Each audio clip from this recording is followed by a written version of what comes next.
But Jesse's not your average guy. He only has half a body.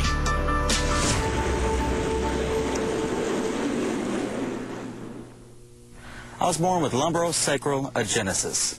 Now, lumbosacral agenesis is where you're missing the last 6 vertebrae of your spinal cord. My legs were webbed like you're sitting Indian style. My legs had no function. Once I had my legs amputated, I had more freedom and independence to get around. I was running around on my hands, enjoyed life just getting around without legs dragging behind me. This is a few of the chairs I've had over the times. Regular wheelchairs like this one here are uncomfortable for me. So if I'm sitting on my buttocks, everything's up inside my rib cage. Always adapted my chairs. That way I could sit on my rib cage. Made it easier for me to breathe. With his active lifestyle and relentless workload, Jesse has been pushing himself to the limit of his physical capabilities his whole life.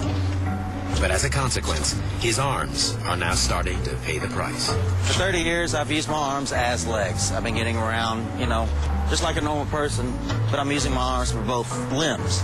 So I've overstressed them. I've wore them out faster than most people would. A doctor has told me that, your joints look like you're in your 50s because you just overused them a lot. Now, walking around on my arms, I'm getting wrist pains. When I climb the ladder, I can feel this joint separate. So, I'm getting older.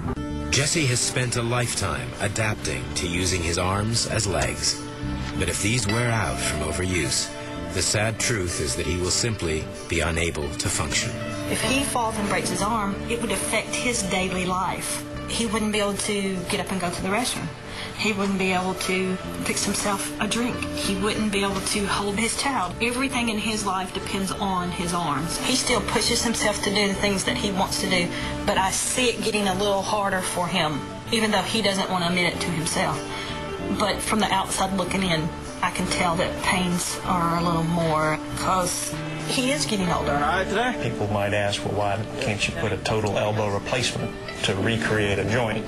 The answer to that is those procedures are designed for low-demand patients. A 70-year-old female who is using the arm as a helper arm, certainly not someone who walks on their hands. A joint replacement for Jesse with current technology really would not hold up long-term.